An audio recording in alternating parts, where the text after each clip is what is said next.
നമസ്കാരം. റിലീസ് വാർത്തകളിലേക്ക് സ്വാഗതം. ആദ്യം നോക്കാം പ്രധാന വാർത്തകൾ. ഡേറ്റാ ചോർച്ചയിൽ മുഖ്യമന്ത്രിയുടെ ഓഫീസിന് ഹൈക്കോടതിയുടെ രൂക്ഷ വിമർശനം. സ്വകാര്യ വിവരങ്ങൾ മുഖ്യമന്ത്രിക്ക് എങ്ങനെ കിട്ടിയെന്ന് ഹൈക്കോടതി. സ്വകാര്യതയിലേക്കുള്ള കടന്നുകയറ്റമെന്നും കോടതി. നവകേരള സർവേയുമായി മുന്നോട്ടു പോകാൻ സംസ്ഥാന സർക്കാരിന് സുപ്രീം കോടതിയുടെ അനുമതി. ക്ഷേമ പദ്ധതികൾ എങ്ങനെ ജനങ്ങളിലേക്ക് എത്തുന്നു എന്ന് പരിശോധിക്കാനും വിവരശേഖരണം നടത്താനും സർക്കാരിന് അവകാശമുണ്ടെന്ന് കോടതി.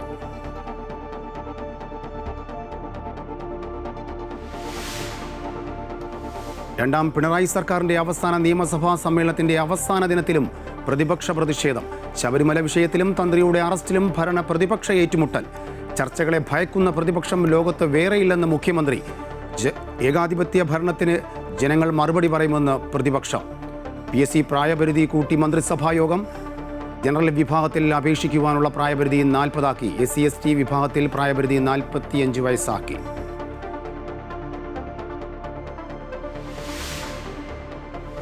കുവൈറ്റിൽ കള്ളപ്പണം വെളുപ്പിക്കൽ, ഭീകരവാദ ധനസഹായം എന്നിവ തടയാൻ ബാങ്കിംഗ് നിയമങ്ങൾ കർശനമാക്കി. സംശയാസ്പദമായ ഇടപാടുകളും കൃത്യമായ രേഖകൾ സമർപ്പിക്കാത്തവരുടെയും അക്കൗണ്ടുകൾ ഉടൻ അവസാനിപ്പിക്കാൻ പ്രാദേശിക ബാങ്കുകൾക്ക് സെൻട്രൽ ബാങ്കിന്റെ നിർദ്ദേശം.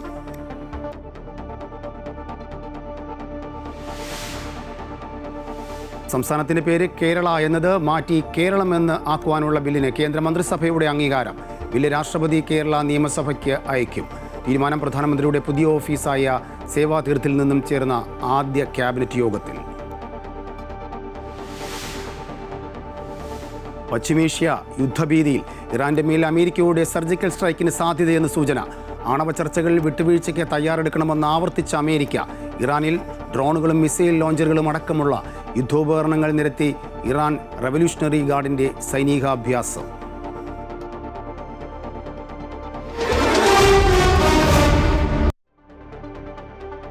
സ്വകാര്യ വ്യക്തികളുടെ ഫോണുകളിലേക്ക് ഭരണ നേട്ട സന്ദേശങ്ങൾ അയക്കുന്നതിന് സംസ്ഥാന സർക്കാരിന് ഹൈക്കോടതിയുടെ വിലക്ക്. വ്യക്തിഗത വിവരങ്ങൾ ചോർത്തിയെന്ന ആരോപണത്തിൽ മുഖ്യമന്ത്രിയുടെ ഓഫീസിന് കോടതിയുടെ രൂക്ഷ വിമർശനവുമുണ്ടായി.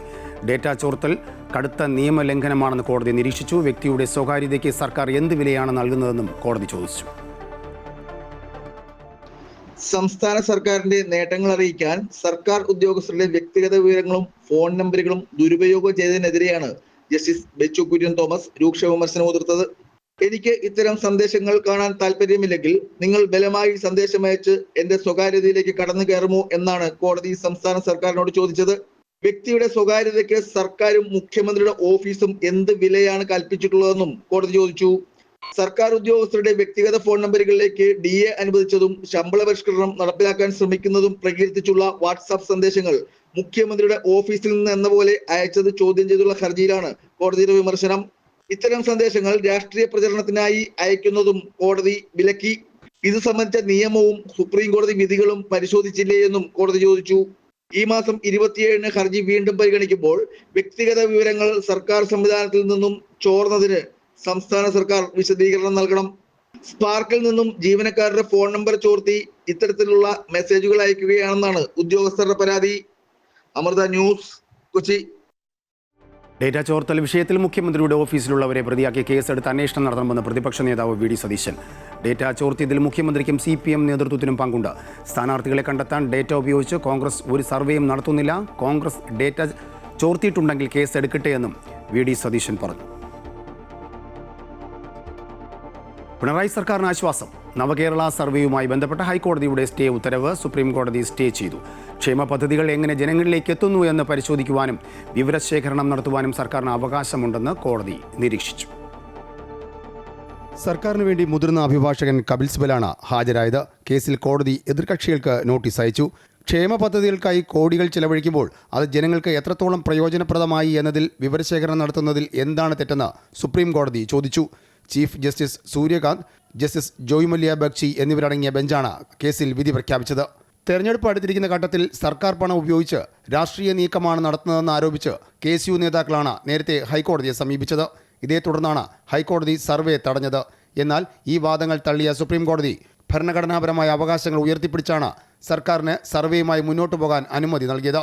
രാഷ്ട്രീയ കാരണങ്ങൾ ചൂണ്ടിക്കാട്ടി വികസന ക്ഷേമ പ്രവർത്തനങ്ങൾക്കായുള്ള വിവരശേഖരണം തടയാനാകില്ല എന്ന് കോടതി ചൂണ്ടിക്കാട്ടി.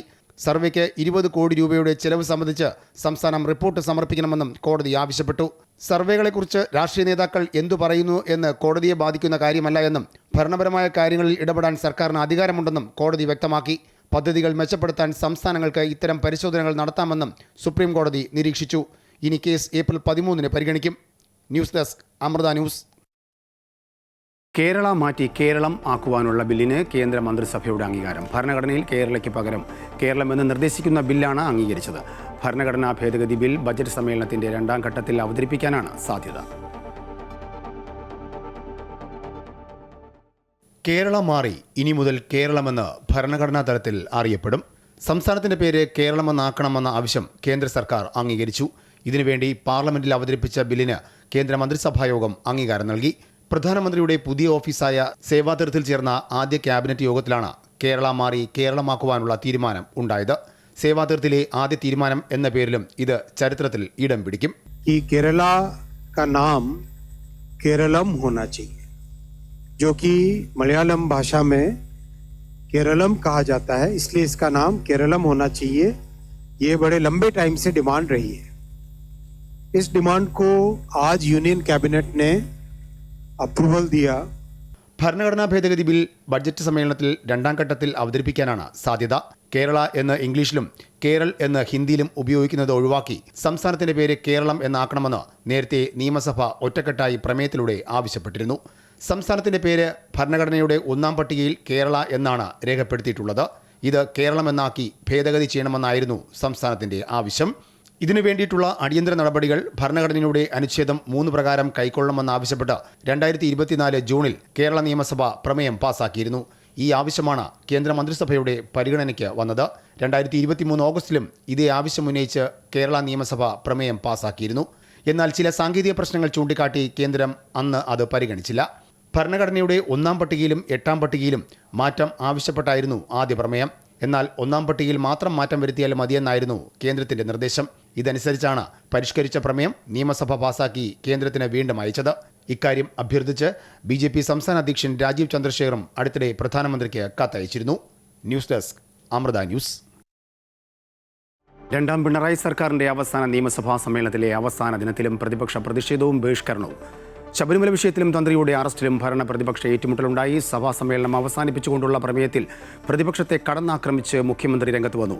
RSSനെയും BJPയെയും വേദനിപ്പിക്കാൻ പ്രതിപക്ഷത്തിന് കഴിയില്ല എന്നും ചർച്ചകളെ ഭയക്കുന്ന പ്രതിപക്ഷം ലോകത്തില്ല എന്നും മുഖ്യമന്ത്രി പറഞ്ഞു. ഏകാധിപത്യ ഭരണത്തിന് ജനങ്ങൾ മറുപടി പറയുമെന്ന് പ്രതിപക്ഷം പ്രതികരിച്ചു.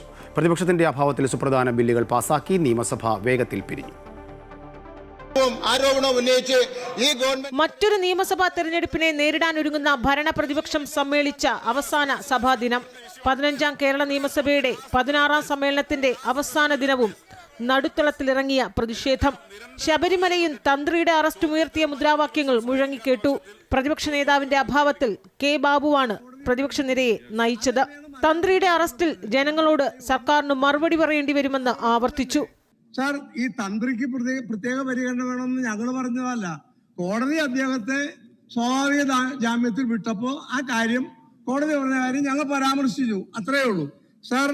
അതുകൊണ്ട് തന്നെയാണ് തെളിവിന്റെ കണിക പോലും ഇല്ലാത്ത ഒരു വ്യക്തിയെ ജയിലിലിടുന്നത് നിയമവിരുദ്ധമാകുന്നത് എന്ന് ഞങ്ങൾ പറഞ്ഞത്. കൊല്ലം വിജിലൻസ് കോടതി വിധിയെ സംശയത്തോടെ നോക്കുന്ന രീതിയിൽ നിയമമന്ത്രി പ്രതിരോധം തീർത്തു.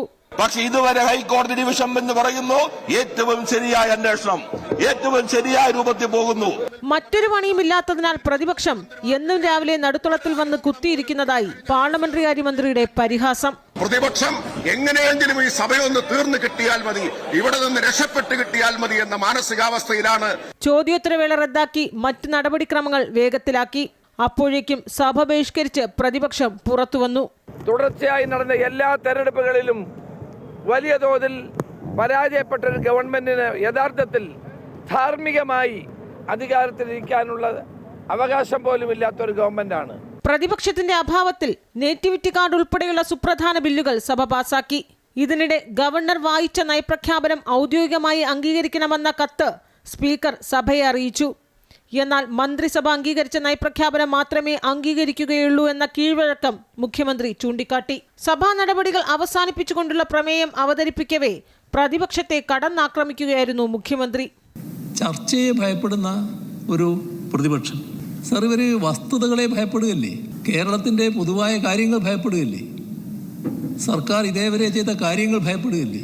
പൗരത്വ നിയമത്തിൽ രാജ്യം മുഴുവൻ ആശങ്കപ്പെടുന്ന വേളയിൽ കേരളത്തിന്റെ മക്കൾക്ക് നേറ്റിവിറ്റി കാർഡ് ഉള്ളതിനാൽ സുരക്ഷിതമായി ജീവിക്കാമെന്ന പ്രസ്താവനയും മുഖ്യമന്ത്രി ഈ സർക്കാരിന്റെ കാലത്തെ അവസാന സമ്മേളനത്തിൽ നടത്തി. പിണറായി വിജയൻ മുഖ്യമന്ത്രിയും വി.ഡി. സതീശൻ പ്രതിപക്ഷ നേതാവുമായിരിക്കുന്ന 15ാം നിയമസഭ തുടക്കത്തിൽ എം.പി. രാജേഷും പിന്നീട് എ.എൻ. ഷംസീറും സ്പീക്കർമാരായി മാറി. സുപ്രധാനമായ പല ബില്ലുകളും പാസാക്കി. ഏറ്റവും കൂടുതൽ അടിയന്തര പ്രമേയങ്ങൾ ചർച്ചയ്ക്കെടുത്തു എന്ന റെക്കോർഡ് നേടിയ നിയമസഭാ കാലയളവ്. 2 മിനിറ്റിൽ താഴെ മാത്രം നയപ്രഖ്യാപന പ്രസംഗം വായിച്ച് ഗവർണർ മടങ്ങിയെന്ന് ചരിത്രത്തിലിടം നേടിയ നിയമസഭാ കാലയളവ്.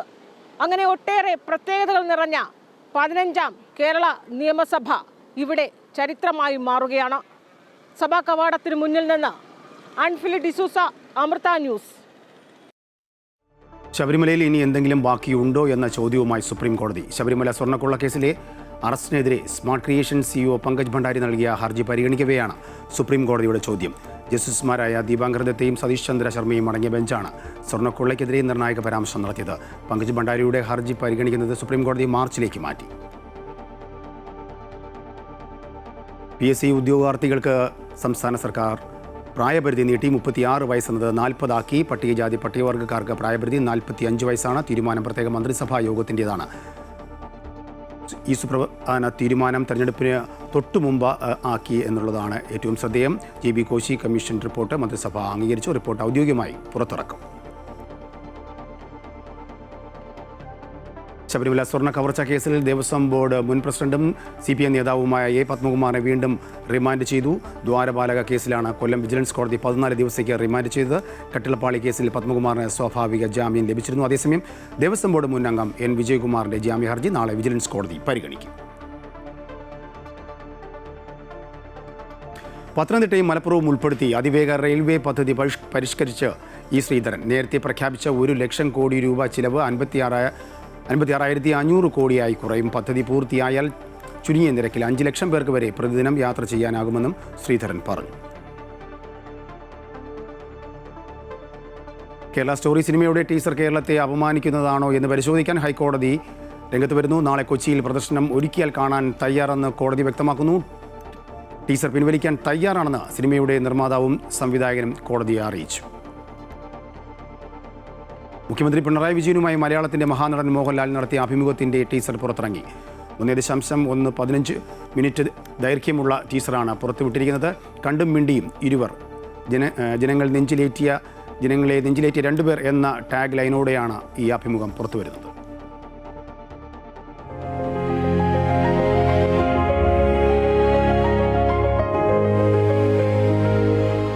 സിനിമാ ടീസറുകളെ ഓർമ്മിപ്പിക്കുന്ന തരത്തിലാണ് മുഖ്യമന്ത്രിയുമായുള്ള അഭിമുഖത്തിന്റെ ടീസർ പുറത്തിറക്കിയിരിക്കുന്നത്. മുഖ്യമന്ത്രിയുടെ വസതിയായ ക്ലിഫ് ഹൗസിൽ മോഹൻലാൽ വന്നിറങ്ങുന്ന ദൃശ്യത്തോടെയാണ് ടീസർ ആരംഭിക്കുന്നത്. ക്ലിഫ് ഹൗസ് അങ്കണത്തിൽ ഇരുവരും ഒന്നിച്ചു നടക്കുന്നതും നായയെ പരിപാലിക്കുന്നതും ടീസറിലുണ്ട്. മുഖ്യമന്ത്രിയുടെ രാഷ്ട്രീയ ജീവിതവും വ്യക്തിപരമായ വിശേഷങ്ങളും ഉൾക്കൊള്ളുന്നതാണ് അഭിമുഖമെന്നാണ് ടീസറിൽ നിന്ന് ലഭിക്കുന്ന സൂചന. എന്റെ സിനിമാ ഡയലോഗ് ഓർമ്മയുണ്ടോ, മുഖ്യമന്ത്രിക്ക് ഇഷ്ടപ്പെട്ട സിനിമ ഏതാണ് തുടങ്ങിയ ചോദ്യങ്ങൾ മോഹൻലാൽ ചോദിക്കുന്നുണ്ട്. സാർ, ഞാൻ അഭിനയിച്ച ഏതെങ്കിലും സിനിമയിലെ ഒരു ഡയലോഗ് സാറിന് ഓർമ്മയുണ്ടോ? എന്നോട് പറയാൻ. അത് എന്തല്ല ദിനേശനും ദാസനും. എന്റെ കേരളം, അങ്ങയുടെ കേരളം, നമ്മുടെ കേരളം എന്ന മോഹൻലാലിന്റെ വാക്കുകളോടെയാണ് ടീസർ അവസാനിക്കുന്നത്. ആ വാക്കുകൾക്ക് മുഖ്യമന്ത്രി കൈയടിക്കുന്നതും ടീസറിൽ കാണാം. സംവിധായകൻ TK രാജീവ് കുമാറിന്റെ നേതൃത്വത്തിലുള്ള സംഘമാണ് അഭിമുഖത്തിന് പിന്നിൽ പ്രവർത്തിക്കുന്നത്. മുൻപ് ഉമ്മൻചാണ്ടിയെയും മോഹൻലാൽ ഇത്തരത്തിലൊരു അഭിമുഖം നടത്തി ശ്രദ്ധ നേടിയിട്ടുണ്ട്. അഭിമുഖത്തിന്റെ പൂർണ്ണരൂപം ഫെബ്രുവരി 26 റിലീസ് ചെയ്യും. അമൃത ന്യൂസ്, തിരുവനന്തപുരം. അമേരിക്കയുടെ ആക്രമണ ഭീഷണിക്കിടെ സൈനികാഭ്യാസം നടത്തിയ ഇറാൻ. ഡ്രോണുകളും മിസൈൽ ലോഞ്ചറുകളും അടക്കമുള്ള യുദ്ധോപകരണങ്ങൾ നിരത്തി ഇറാൻ റവല്യൂഷണറി ഗാർഡാണ് സൈനികാഭ്യാസം നടത്തി. ഇതിനിടെ ആണവ ചർച്ചകൾ പരാജയപ്പെട്ടാൽ ഇറാനെതിരെ സൈനിക നടപടി സ്വീകരിക്കുമെന്ന് അമേരിക്കൻ പ്രസിഡന്റ് ഡൊണാൾഡ് ട്രംപും വ്യക്തമാക്കി. കള്ളപ്പണം വെളുപ്പിക്കൽ, ഭീകരവാദ ധനസഹായം എന്നിവ തടയുന്നതിന്റെ ഭാഗമായി ബാങ്കിംഗ് നിയമങ്ങൾ കർശനമാക്കി കുവൈറ്റ് സെൻട്രൽ ബാങ്ക്. സംശയാസ്പദമായ ഇടപാടുകൾ നടത്തുന്നവരോ കൃത്യമായ രേഖകൾ സമർപ്പിക്കാത്തവരോ ആയ ഇടപാടുകാരുടെ അക്കൗണ്ടുകൾ ഉടൻ അവസാനിപ്പിക്കാൻ രാജ്യത്തെ പ്രാദേശിക ബാങ്കുകൾക്ക് സെൻട്രൽ ബാങ്ക് നിർദ്ദേശം നൽകി. സാമ്പത്തിക സുതാര്യത ഉറപ്പാക്കുന്നതിനായി ബാങ്കുകൾ നടത്തുന്ന പരിശോധനകളിൽ ആവശ്യമായ അധിക വിവരങ്ങളും രേഖകളും നൽകാൻ ഇടപാടുകാർ ബാധ്യസ്ഥരാണ്. ഇതിനായി ബാങ്കുകൾ നിശ്ചിത സമയപരിധി അനുവദിക്കും. എന്നാൽ ഈ സമയത്തിനുള്ളിൽ തങ്ങളുടെ സാമ്പത്തിക സ്രോതസ്സിനെക്കുറിച്ചോ ഇടപാടുകളുടെ നിയമസാധുതയെക്കുറിച്ചോ കൃത്യമായ തെളിവുകൾ ഹാജരാക്കാൻ പരാജയപ്പെടുന്ന ഉപഭോക്താക്കളുമായുള്ള എല്ലാ ബന്ധവും ബാങ്കുകൾക്ക് അവസാനിപ്പിക്കേണ്ടി വരും. കുവൈറ്റിൽ 65ാമത് ദേശീയ ദിനവും വ്യാഴാഴ്ച 35ാമത് വിമോചന ദിനവും ആഘോഷിക്കുന്നു. 1961 ജൂൺ 19 ബ്രിട്ടീഷ് സംരക്ഷിത പദവിയിൽ നിന്നും സ്വാതന്ത്ര്യം നേടിയതിൻ്റെ സ്മരണയിലാണ് രാജ്യം ദേശീയ ദിനം ആഘോഷിക്കുന്നത്. 1962 ജൂൺ 19 രാജ്യം ആദ്യ ദേശീയ ദിനം ആഘോഷിച്ചത്. എന്നാൽ കടുത്ത വേനൽക്കാലം ആയതിനാൽ 1963 മുതൽ ദേശീയ ദിനം ഫെബ്രുവരി 25 മാറ്റുകയായിരുന്നു. 1990 ഓഗസ്റ്റ് മാസം 2 അയൽരാജ്യമായ ഇറാഖ് കുവൈറ്റിൽ അധിനിവേശം നടത്തുകയും അമേരിക്കയുടെ നേതൃത്വത്തിലുള്ള സഖ്യസേന 1991 ഫെബ്രുവരി 26 കുവൈറ്റിനെ മോചിപ്പിക്കുകയും ചെയ്തു. ഇതിൻ്റെ സ്മരണ പുതുക്കുന്നതാണ് വിമോചന ദിനം. ദേശീയ വിമോചന ദിനങ്ങളോട് അനുബന്ധിച്ച് രാജ്യത്തെ വ്യാപകമായ ഒരുക്കങ്ങളാണ് നടന്നുവരുന്നത്. രാജ്യത്തെ പ്രധാന കെട്ടിടങ്ങളും തെരുവുകളും വർണ്ണ വെളിച്ചത്താൽ അലങ്കരിക്കപ്പെടുകയും വീടുകളിലും സർക്കാർ പൊതുമേഖലാ സ്ഥാപനങ്ങളും ദേശീയ പതാകകൾ ഉയരുകയും ചെയ്തു കഴിഞ്ഞു. ദേശീയ വിമോചന ദിനാഘോഷത്തോടനുബന്ധിച്ച് വാരാന്ത്യ അവധികൾ ഉൾപ്പെടെ ഇത്തവണ 4 ദിവസമാണ് അവധി. സൗദിയിൽ സ്വദേശികൾക്കും രാജ്യത്തെ താമസരേഖയുള്ള വിദേശികൾക്കും ഈ വർഷത്തെ ഹജ്ജ് രജിസ്ട്രേഷന് നുക്സ് ആപ്പിൽ തുടക്കമായി. നുക്സ് ആപ്പ് വഴിയും ഹജ്ജ് മന്ത്രാലയം വെബ്സൈറ്റ് വഴിയും അപേക്ഷ നൽകുന്നതിന് സമയമായി. റമദാൻ 15 പാക്കേജ് വിവരങ്ങൾ തിരഞ്ഞെടുക്കാനാകുക. നേരത്തെ ഹജ്ജ് ചെയ്യാത്തവർക്കും അബ്ഷറിൽ ഹജ്ജിന് അനുമതിയുള്ളവർക്കും ശവ്വാൽ അവസാനം വരെ അപേക്ഷിക്കാൻ അവസരമുണ്ടാകും. മുൻഗണനാ പ്രകാരം ഹജ്ജിന് അനുമതി ലഭിക്കും. 15 വയസ്സ് പൂർത്തിയായിരിക്കണം, ആരോഗ്യ മാനദണ്ഡങ്ങൾ പാലിക്കണം, വിദേശികളുടെ ഇഖാമ കാലാവധി ഉള്ളതായിരിക്കണം എന്നിവയാണ് നിബന്ധനകൾ. കുവൈറ്റിൽ സ്വന്തം പേരിലുള്ള വാഹനം മറ്റൊരാൾക്ക് ഓടിക്കുവാൻ അനുമതി നൽകുന്നതിനുള്ള അപേക്ഷ സാഹൽ ആപ്പ് വഴി സമർപ്പിക്കാം. ആഭ്യന്തര മന്ത്രാലയത്തിന് കീഴിലുള്ള general directorate of information systems traffic വിഭാഗവുമായി സഹകരിച്ചാണ് പുതിയ ഇലക്ട്രോണിക് സേവനം നടപ്പിലാക്കുന്നത്. ഇതുപ്രകാരം സ്വന്തം പേരിലുള്ള വാഹനം ലളിതമായ നടപടികളിലൂടെ മറ്റൊരാൾക്ക് ഓടിക്കുവാനുള്ള അനുമതി നൽകുവാൻ വാഹന ഉടമകൾക്ക് സാധ്യമാകും. അനുമതിയുടെ കാലാവധി നിശ്ചയിക്കുവാനും നിലവിലുള്ള അനുമതികളെക്കുറിച്ച് അന്വേഷിക്കുവാനും ആവശ്യമെങ്കിൽ ഏതു സമയത്തും അനുമതി റദ്ദ് ചെയ്യുവാനും പുതിയ സംവിധാനത്തിൽ സൗകര്യം ലഭ്യമാണ്. ബന്ധപ്പെട്ട കാര്യാലയങ്ങളിൽ നേരിട്ട് പോകാതെ തന്നെ സഹേൽ ആപ്പ് വഴി ഇതിനായുള്ള അനുമതി പത്രം നൽകാമെന്നതാണ് പുതിയ സംവിധാനത്തിൻ്റെ പ്രത്യേകത. Mukkam area service society MASS Riyadh ഇഫ്താർ സംഗമം സംഘടിപ്പിച്ചു. റിയാദിലെ മലാസ് ലുലുവിലെ ക്യാൻറ്റീൻ റെസ്റ്റോറൻറ്റിൽ നടന്ന പരിപാടിയിൽ കുടുംബാംഗങ്ങൾ ഉൾപ്പെടെ നിരവധി പേർ പങ്കെടുത്തു. മാസ് മുൻ പ്രസിഡന്റ് PC അബ്ദു മാസ്റ്റർ ഉദ്ഘാടനം ചെയ്ത ചടങ്ങിൽ പ്രസിഡന്റ് യദി മുഹമ്മദ് അധ്യക്ഷത വഹിച്ചു. നവാസ് വെള്ളിമാട് കുന്ന് റമദാൻ സന്ദേശം നൽകി. മുസ്തഫ വെലിക്കാമ്പറമ്പ്, ഫൈസൽ AK, സലാം പേക്കടൻ എന്നിവർ സംസാരിച്ചു. ഇന്ത്യ അമേരിക്ക വ്യാപാര കരാറിനെതിരെ കർഷകരെ അണിനിരത്തി കോൺഗ്രസിന്റെ രാജ്യവ്യാപക പ്രതിഷേധത്തിന് ഭോപ്പാലിൽ തുടക്കം. അമേരിക്കൻ സമ്മർദ്ദത്തിന് വഴങ്ങി മോദി രാജ്യത്തെ വിറ്റെന്നും എപ്സ്റ്റീൻ ഫയലുകളെ ഭയന്ന് അമേരിക്കയ്ക്ക് കീഴടങ്ങിയെന്നും രാഹുൽ ഗാന്ധി ആരോപിച്ചു. മധ്യപ്രദേശിലെ ഭോപ്പാലിൽ കിസാൻ മഹാചൗപാൽ സംഘടിപ്പിച്ചുകൊണ്ടാണ് ഇന്ത്യ അമേരിക്ക വ്യാപാര കരാറിനെതിരെ കോൺഗ്രസ് രാജ്യവ്യാപക പ്രതിഷേധത്തിന് തുടക്കം കുറിച്ചത്. കോൺഗ്രസ് അധ്യക്ഷൻ മല്ലികാർജുൻ ഖാർഗെ, ലോക്സഭാ പ്രതിപക്ഷ നേതാവ് രാഹുൽ ഗാന്ധി എന്നിവർ ഭോപ്പാലിലെ ജവഹർ ചൗക്കിൽ നടന്ന വൻ ജനസഞ്ചയത്തെ അഭിസംബോധന ചെയ്ത് സംസാരിച്ചു. ആയിരക്കണക്കിന് കർഷകർ പങ്കെടുത്ത പരിപാടിയിൽ ഭോപ്പാൽ നഗരത്തിൽ ഗതാഗത നിയന്ത്രണങ്ങൾ ഏർപ്പെടുത്തിയിരുന്നു. നിർദ്ദിഷ്ട വ്യാപാര കരാർ ഇന്ത്യൻ കർഷകരുടെ താൽപ്പര്യങ്ങൾക്ക് വിരുദ്ധമാണെന്നും കാർഷിക വിപണിയെയും വിലയെയും ഇത് ദോഷകരമായി ബാധിക്കുമെന്നും കോൺഗ്രസ് നേതാക്കൾ കുറ്റപ്പെടുത്തി. പ്രധാനമന്ത്രി നരേന്ദ്രമോദി അമേരിക്കൻ സമ്മർദ്ദത്തിന് വഴങ്ങി രാജ്യം വിറ്റുവെന്ന് രാഹുൽ ഗാന്ധി കുറ്റപ്പെടുത്തി. आप शिवराज चौहान जी से पूछिए, कृषि मंत्री हैं, क्या कैबिनेट ने निर्णय लिया? नहीं. राजनाथ सिंह जी से पूछिए, गडकरी जी से पूछिए, कैबिनेट से कुछ नहीं पूछा गया. सीधा प्रधानमंत्री ने फोन किया, कहा मैं डील करने को तैयार हूं. क्यों किया? 4 महीने कुछ नहीं हिला और फिर एकदम नरेंद्र मोदी जी ने फोन किया और हिंदुस्तान के किसानों को बेच दिया, हिंदुस्तान की गारमेंट इंडस्ट्री को बेच दिया, हमारा सारा का सारा डेटा अमेरिका को दे दिया. ചൈനീസ് കടന്നുകയറ്റം പോലെയുള്ള ദേശീയ സുരക്ഷാ വിഷയങ്ങളിൽ സർക്കാർ മൗനം പാലിക്കുകയാണെന്നും അദ്ദേഹം വിമർശിച്ചു. പാർലമെന്റിൽ പ്രതിപക്ഷ നേതാവിനെ സംസാരിക്കാൻ അനുവദിക്കാത്ത ചരിത്രത്തിലില്ലാത്ത നടപടിയാണ് BJP സർക്കാർ സ്വീകരിക്കുന്നതെന്ന് രാഹുൽ ചൂണ്ടിക്കാട്ടി. ഡൽഹിയിൽ അറസ്റ്റിലായ യൂത്ത് കോൺഗ്രസ് പ്രവർത്തകരെ സിംഹങ്ങളെന്ന് വിശേഷിപ്പിച്ച അദ്ദേഹം മോദി സർക്കാരിന്റെ ഭീഷണികൾക്ക് മുമ്പിൽ ഭയപ്പെടില്ല എന്നും വ്യക്തമാക്കി. കർഷകരെയും യുവാക്കളെയും അവഗണിച്ച് വ്യവസായ സുഹൃത്തുക്കളെ സഹായിക്കാനാണ് സർക്കാർ മുൻഗണന നൽകുന്നതെന്നും അദ്ദേഹം കൂട്ടിച്ചേർത്തു. വരും ദിവസങ്ങളിൽ ഈ പ്രതിഷേധം രാജ്യത്തിന്റെ മറ്റു ഭാഗങ്ങളിലേക്കും വ്യാപിപ്പിക്കാനാണ് കോൺഗ്രസ് ലക്ഷ്യമിടുന്നത്.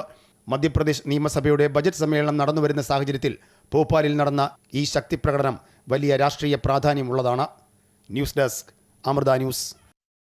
റാപ്പർ വേടൻ വിവാഹിതനായ എഴുത്തുകാരി നവമി ലതയാണ് വധു. തൃശൂർ തിരൂരിലെ വീട്ടിൽ വെച്ചായിരുന്നു രജിസ്റ്റർ വിവാഹം. അടുത്ത ബന്ധുക്കളും സുഹൃത്തുക്കളും മാത്രമാണ് വിവാഹ ചടങ്ങിൽ പങ്കെടുത്തത്. Chembukkavu sub registrar KM Jiju വീട്ടിലെത്തി സ്പെഷ്യൽ മാരേജ് ആക്ട് പ്രകാരമാണ് വിവാഹം നടത്തിയത്.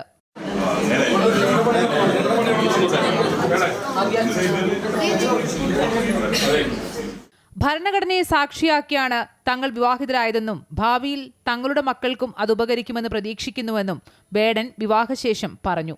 നമ്മൾ പ്രതീക്ഷിച്ചതിനേക്കാളും അടിപൊളിയായിട്ട് തന്നെ പരിപാടികൾ നടന്നിട്ടുണ്ട്, ഒരു ബുദ്ധിമുട്ടുകളും ഇല്ലാതെ. അതിനെല്ലാത്തിനും കാരണം നിങ്ങളുടെ എല്ലാവരും അനുഗ്രഹമാണ്. ഒരുപാട് സന്തോഷമുണ്ട്. പിന്നെന്താണ്, ഭരണഘടനയെ സാക്ഷി നിർത്തിയിട്ടാണ് നമ്മൾ രണ്ടുപേരും വിവാഹം കഴിച്ചിരിക്കുന്നത്. ഏറെക്കാലത്തെ സൗഹൃദത്തിന് ശേഷമാണ് ഇരുവരും വിവാഹിതരായത്. വധൂവരന്മാർക്ക് ആശംസ നേർന്ന് വേടന്റെ ആരാധകരും സുഹൃത്തുക്കളും എത്തിയിരുന്നു. വേടന്റെ ഹിറ്റായ മോണലോവയെ എന്ന ഗാനം നവമീലതയെക്കുറിച്ചാണ് എഴുതിയതെന്നും വേടൻ പറഞ്ഞിരുന്നു. അമൃത ന്യൂസ്, തൃശൂർ.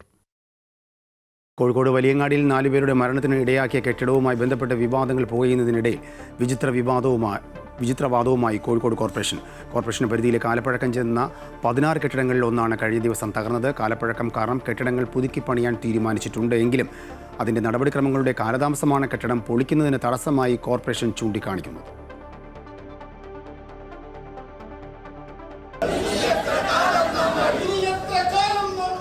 വലിയങ്ങാടി അപകടത്തിൽ പ്രതിപക്ഷ പാർട്ടികൾ പ്രതിഷേധം ശക്തമാക്കിയതോടെയാണ് കാലപ്പഴക്കം ചെന്ന കെട്ടിടങ്ങൾ പൊളിക്കുന്നത് സംബന്ധിച്ച് ന്യായീകരണവുമായി കോഴിക്കോട് കോർപ്പറേഷൻ രംഗത്തെത്തിയത്.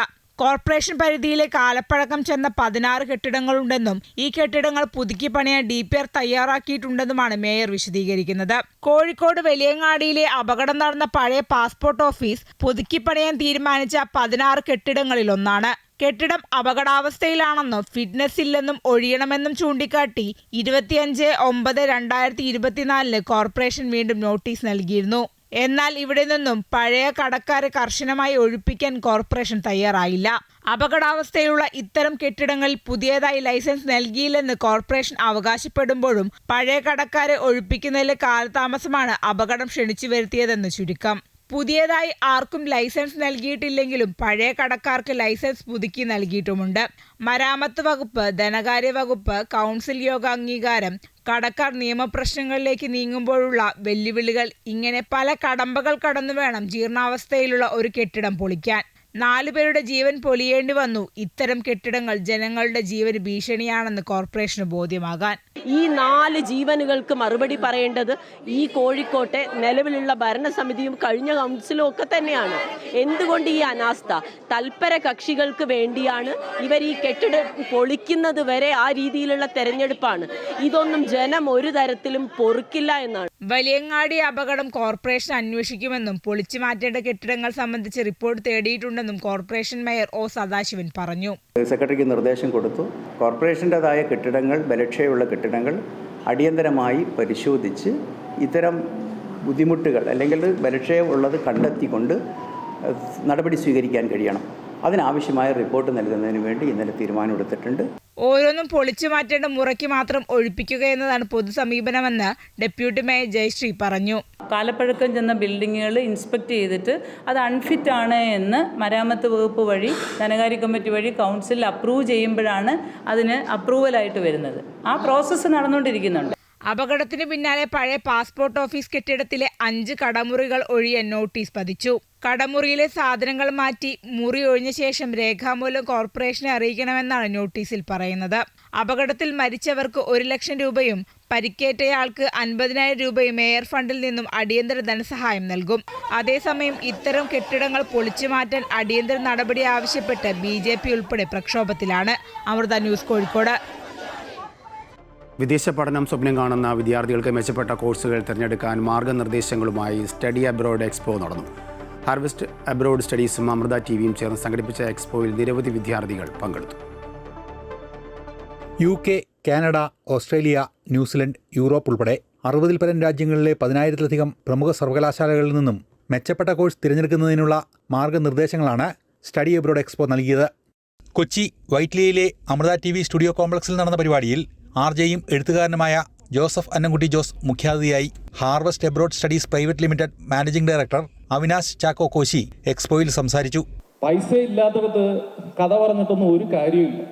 സാമ്പത്തികം ഇല്ലെങ്കിൽ ഇന്നത്തെ കാലത്ത് കൈ നീട്ടേണ്ടി വരും. പക്ഷെ അത് നല്ല രീതിയിൽ ഉണ്ടാക്കണം. ഒരു മനുഷ്യനെ ദ്രോഹിച്ചോ അല്ലെങ്കിൽ ചതിച്ചോ വഞ്ചിച്ചോ അങ്ങനെ ഉണ്ടാക്കുന്നതിന് പകരം നല്ല രീതിയിൽ ഉണ്ടാക്കുന്ന പൈസ കയ്യിൽ നിലനിൽക്കും, അത് മറ്റുള്ളവർക്ക് ഉപകാരപ്പെടുകയും ചെയ്യും എന്ന് വിശ്വസിക്കുന്ന ഒരാളാണ് ഞാൻ. സ്പോട്ട് അഡ്മിഷൻ അവസരങ്ങൾ, സ്കോളർഷിപ്പ്, വിസ ഡോക്യുമെന്റേഷൻ സഹായം, വിദ്യാഭ്യാസ വായ്പ തുടങ്ങിയ വിദേശ പഠനവുമായി ബന്ധപ്പെട്ട എല്ലാ സംശയങ്ങൾക്കും വിദഗ്ധ മാർഗനിർദ്ദേശങ്ങൾ എക്സ്പോയിലൂടെ വിദ്യാർത്ഥികൾക്ക് ലഭിച്ചു. അമൃത ന്യൂസ്, കൊച്ചി. വൈറ്റിലയിൽ റെയിൽവേ ട്രാക്കിൽ യുവതിയുടെ മൃതദേഹം കണ്ടെത്തിയ സംഭവത്തിൽ പ്രതിയെ പിടികൂടി. കൊച്ചി പൊന്നുരുന്നി സ്വദേശി ഷാജിയാണ് പിടിയിലായത്. വാക്ക് തർക്കത്തിനൊടുവിൽ യുവതിയെ കൊലപ്പെടുത്തുകയായിരുന്നുവെന്ന് പ്രതി പോലീസിനോട് വെളിപ്പെടുത്തി. യുവതിയുടെ തലക്കേറ്റ ക്ഷതമാണ് മരണകാരണം. ഇന്ന് പുലർച്ചെ 3 മണിയോടെയാണ് വൈറ്റില മേൽപ്പാലത്തിന് സമീപത്തെ റെയിൽവേ ട്രാക്കിൽ നിന്നും യുവതിയുടെ മൃതദേഹം കണ്ടെത്തിയത്. ഇതുവഴി കടന്നുപോയ അമൃത എക്സ്പ്രസിന്റെ ലോക്കോ പൈലറ്റാണ് ട്രാക്കിൽ മൃതശരീരം കിടക്കുന്ന വിവരം റെയിൽവേയെ അറിയിച്ചത്. പിന്നീട് ലോക്കൽ പോലീസ് എത്തി മൃതദേഹം കണ്ടെടുക്കുകയായിരുന്നു. ട്രെയിൻ ഓടാത്ത ട്രാക്കിലാണ് മൃതദേഹം കണ്ടെത്തിയത്. കോട്ടയം ചിങ്ങവനം സ്വദേശിനിയായ സുധാ ബേബിയാണ് കൊല്ലപ്പെട്ടത്. സംഭവത്തിൽ ഹൈക്കോടതിയിലെ മുൻ ജീവനക്കാരനായ ഷാജിയെ പോലീസ് പിടികൂടി. CCTV ദൃശ്യങ്ങൾ കേന്ദ്രീകരിച്ച് നടത്തിയ അന്വേഷണത്തിലാണ് പ്രതിയെ കണ്ടെത്താനായത്. ഷാജിയും സുധാ ബേബിയും കുടുംബ സുഹൃത്തുക്കളാണ്. സുധയുടെ അമ്മയുടെ സഹപ്രവർത്തകനായിരുന്നു ഷാജി. ഇരുവരും തമ്മിലുണ്ടായ വാക്കുതർക്കമാണ് കൊലപാതകത്തിൽ കലാശിച്ചത്. പ്രതി കുറ്റം സമ്മതിച്ചിട്ടുണ്ട്. രാത്രി ഇരുവരും റെയിൽവേ ട്രാക്കിനടുത്തേക്ക് പോകുകയും ഇവിടെ വെച്ചാണ് കൊലപാതകം നടന്നതെന്നും പോലീസ് വ്യക്തമാക്കി. പ്രതിക്കൊപ്പം യുവതി നടന്നുപോകുന്ന ദൃശ്യങ്ങളാണ് കേസിൽ വഴിത്തിരിവായത്. ഇരുവരും കാറിൽ നിന്നിറങ്ങി നടക്കുന്നതിന്റെ ദൃശ്യങ്ങൾ പോലീസിന് ലഭിച്ചു. ട്രാക്കിന് സമീപം പിന്നീട് ഷാജി ഒറ്റയ്ക്ക് നടന്നു പോകുന്ന ദൃശ്യങ്ങളും പോലീസിന് കിട്ടിയിരുന്നു. ഈ സമയം ഷാജിയുടെ ഷർട്ടിൽ രക്തക്കറ ഉണ്ടായിരുന്നു. ഇതോടെയാണ് പോലീസ് പ്രതിയെ തിരിച്ചറിഞ്ഞ് പിടികൂടിയത്. സുധയുടെ തലക്കേറ്റ ഗുരുതര പരിക്കാണ് മരണകാരണം. മൃതദേഹത്തിന് സമീപം നിന്നും കണ്ടെത്തിയ മൊബൈൽ ഫോണിന്റെ സിം വിശദാംശങ്ങളാണ് കോട്ടയം സ്വദേശി സുധാ ബേബി എന്ന യുവതിയിലേക്ക് പോലീസിനെ എത്തിച്ചത്. അമൃത ന്യൂസ്, കൊച്ചി. കായിക വാർത്തകൾ നോക്കാം. രഞ്ജി ട്രോഫി ഫൈനലിൽ ആദ്യ ദിനം കർണാടകയ്ക്കെതിരെ ആധിപത്യം സ്ഥാപിച്ച് ജമ്മു കാശ്മീർ. ടോസ് നേടി ബാറ്റിംഗ് തിരഞ്ഞെടുത്ത ജമ്മു കാശ്മീർ ആദ്യ ദിവസത്തെ കളി അവസാനിക്കുമ്പോൾ ആദ്യ ഇന്നിംഗ്സിൽ 2 വിക്കറ്റ് നഷ്ടത്തിൽ 284 റൺസ് നേടി ശക്തമായ നിലയിലാണ്. 221 ബോളിൽ 117 റൺസ് നേടി പുറത്താകാതെ നിൽക്കുന്ന ശുഭം പുണ്യറാണ് മികച്ച റൺസ് നേടിയത്. അബ്ദുൽ സമദ് 67 പന്തിൽ 52 റൺസോടെ ക്രീസിലുണ്ട്. ഇതോടുകൂടി വാർത്താ ബുള്ളറ്റിൻ പൂർണ്ണമാകുന്നു. കൂടുതൽ വാർത്തയ്ക്കായി അമൃത ന്യൂസ് യൂട്യൂബ് കാണുക.